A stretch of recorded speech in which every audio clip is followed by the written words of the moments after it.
I don't even know where to start. If you guys follow me on Instagram, you'll know what this video is about. I'm not even sure how to start this video, but it's like I've had some really, really bad news a few days ago. Okay, I'm just gonna kind of say it. We've lost Busky. I thought I was gonna be able to get through this video without getting upset because I've managed to keep myself together today. But it's a lot harder talking about it. So the other day was one of the worst days I have had in a long, long, long time. So I was at work and I got a call from my groom Stacey, and she was like, Busky's not well. And she sent me a video, and it was horrific. You could just tell he was in pain, and it was really, really hard to watch. So we called the vet and I rushed home, and it was worse than we thought. Like, the vet thought, we thought he was just colicking, to be honest, which I've dealt with before. You know, I've had horses that have colicked and it's all been kind of a happy ending. But when the vet got there, she said it was actually something worse. So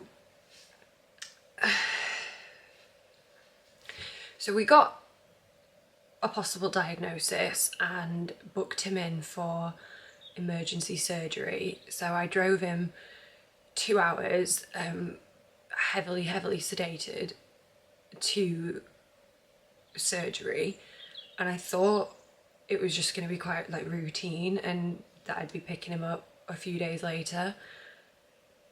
But upon further testing, it was just a lot more complex and a lot worse than we initially thought, and he was just in so much pain, and it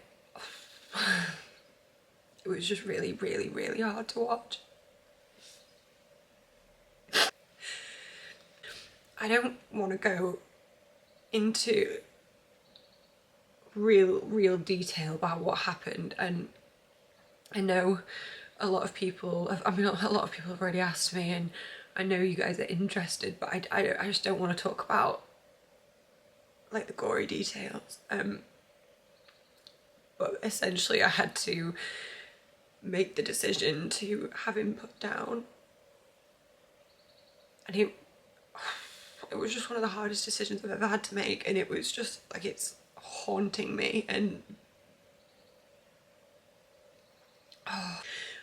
it came out of the blue. Like, it was such a shock. I didn't expect it. I just thought it was going to be like a routine, simple thing, and he was just going to be coming home, and to walk away without him and know he wasn't coming back was absolutely brutal. Apparently it was just a really, really rare freak, like, medical situation. I don't even know how to describe it other than that.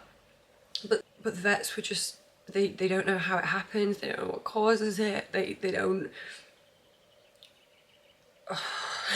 they hadn't really seen it before. Like, it was just super rare, which of course it would be Busky. Busky was a rarity on his own, so I'm not surprised it was something rare that happened.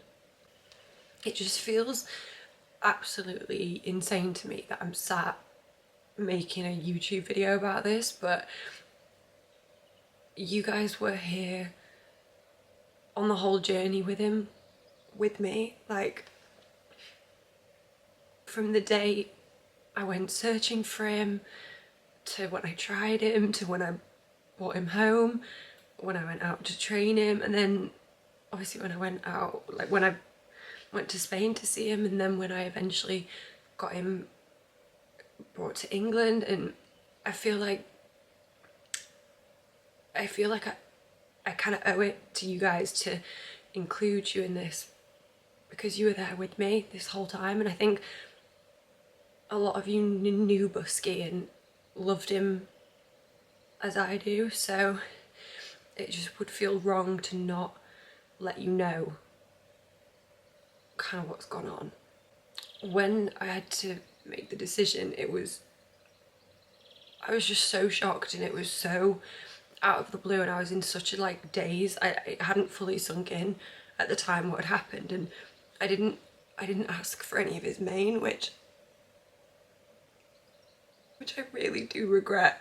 But Lewis managed to salvage like a big chunk from his tail brush, and the sweetest DM on the planet yesterday from a girl called HH Equestrian Jewellery, and she makes keepsakes out of ashes or mane.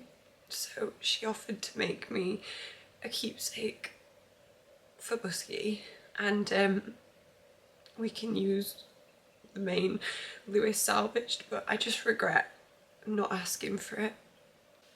Like the drive home from the surgery was 2 hours, and I just felt like a zombie. I just hadn't really processed the enormity of what had gone on, and I just couldn't stop crying. I had to go and do my night checks when I got back, and obviously there was just an empty stable looking at me, and it was... And like, it's the little things. Like the next morning I went downstairs for breakfast and his passport was on the side, and I just lost it. Like it's the enormity of like, Busky's gone. I've not had him long, but he's always been there. I've had him for 3 years, and the first 2 years he was based in Spain, and like, so obviously I got used to him not being in the stable here, but I knew he was there, and I knew like I went to visit him all the time, and he's only been in England for a year, like it literally a year, like this week. So, and there's like this irrational part of me that it just feels so guilty. Like, if I hadn't brought him to England, would this have even happened? I mean, I know that's not rational, because it has happened, but it's so hard to process your emotions in this state, and like, I just feel so guilty. Like he'd only just come out of an English winter. He'd had the worst winter and the weather, and he hadn't even got to enjoy the summer, and now he's just gone. I'm so sorry. I really wanted to do this without crying, but it's... Oh. I feel like non-horsey people just won't understand the kind of bonds we have with our horses. Like, they're just such an integral part of your life, and like, without them, it's hard. Like, losing them so suddenly is just really, really hard. Like, this beautiful, majestic animal that is just gone.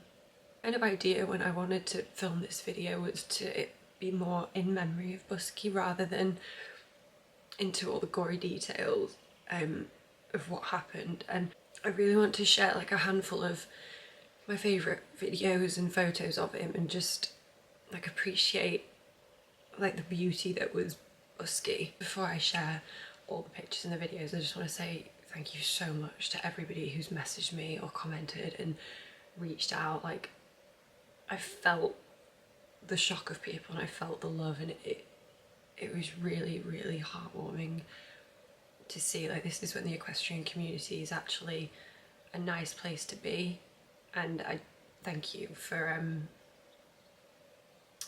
showing me your support. I really appreciate it. So